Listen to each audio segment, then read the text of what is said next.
سلام حبايبي، كيف دايرين؟ كنتمنى تكونوا في امان الله وانتم كتشوفوا فيديو جديد. مرحبا بكم في هذا الفيديو. هذا اليوم جيتكم بوصفه جديده وهي بريوشه اولا بريوش ترافقوا هكا بالعسل ولا الكونفيتير اولا الزبده ومع كويس ديال اتاي للكوتي ولا الفطور الصباح. ما نطولش عليكم الفيديو، ما تنسوش تدخلوا قناتي تابوناو وتضغطوا على زر الجرس باش يوصلكم كل جديد. ندوزو المقادير بطريقه التحضير، بقاو معايا. بالنسبه للمقادير عندي هنايا 125 غرام ديال الزبده تكون جامده ومقطعه كمربعات باش تسهل عليكم. عندي هنايا بيضه كامله وبياض بيضه.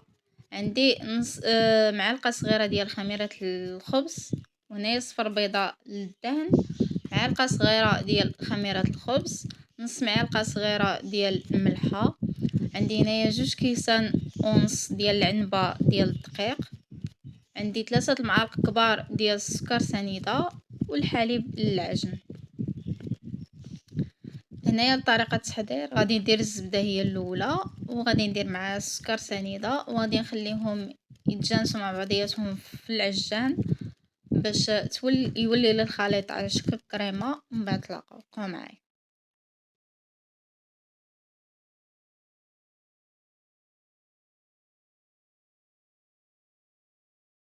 هنايا من بعد ما رجع لي السكر والزبده على شكل كريمه، هنايا بيضه كامله وبياض بيضه والصفر ديالها خليته للدهن.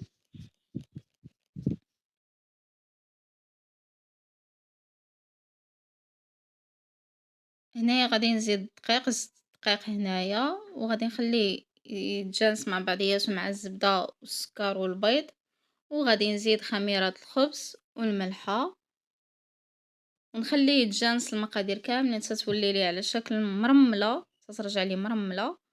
هانتوما تشوفوا الشكل كيفاش غادي تولي العجين ديالي. ومن بعد تلاقاو، بقاو معايا.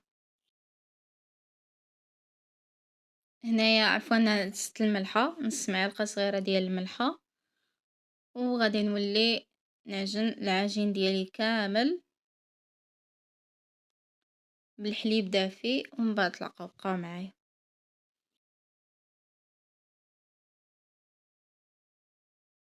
هنايا العجين ديالي زولته من العجان ودرتو في هذا البول هذا اللي دهنته بالزيت المائده، وغادي نغطيه بلاستيك غذائي وغادي نخليه حتى يضاعف الحجم ديالو. ومن بعد تلاقاو، بقاو معايا. هنايا من بعد ما ضاعف الحجم ديال العجين ديالي كيف كتشوفوا، المول اللي غادي ندير فيه هو هذا. هنايا غادي ندهن يدي بالزيت، زيت المائده، غندهن يدي وغادي نديكازيها بهذه الطريقه.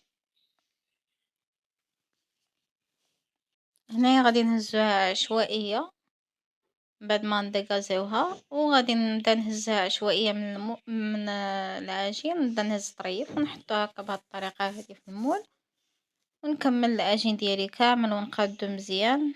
الوجه ديالها نقادها مزيان. ومن بعد تلاقاو، بقاو معايا. هنايا من بعد ما قديت لها الوجه ديالها غادي نخليها تختمر المره الثانيه. ومن بعد تلاقاو، بقاو معايا. هنايا من بعد ما ضاعف الحجم ديال البريوش ديالي اولا البريوشه ديالي، هنايا عندي داك صفر بيضاء، 6 معالق قهوه سريعه الذوبان، وواحد القطيرات ديال الخمس فوريه ديال البيض. غندهن بها الوجه ديال البريوشه وغادي ندخلها للفران ديال الغاز اللي مسخن من قبل، والعافيه تكون مهيله واحد شويه بحال اللي غادي طيبوا الكيكه ديالكم. وخليوها حتى طيب مزيان، تحمر من التحت وطيب مزيان، وديك الساعه تحمروها من الفوق. من بعد تلقاو في الشكل النهائي. كان عندكم الفران ديال الضو، غادي تطيبوا على درجه الحراره 180 درجه مده 40 حتى 45 دقيقه. ومن بعد تلقاو في الشكل النهائي، بقاو معايا.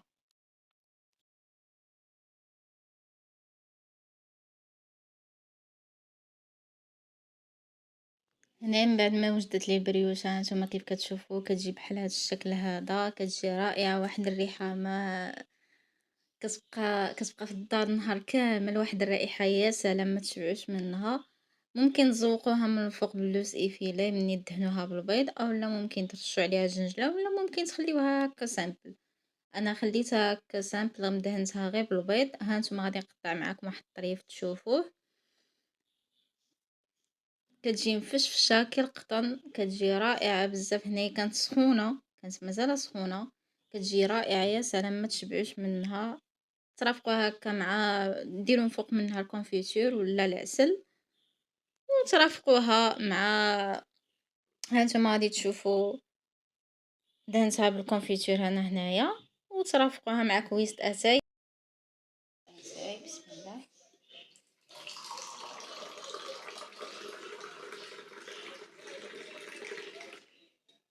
ترافقوها مع كويس واحد الكويس اتاي مشحر على حقو طريقو.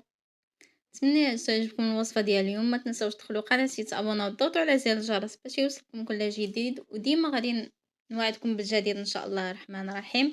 ما نطولش عليكم الفيديو. بسلام عليكم.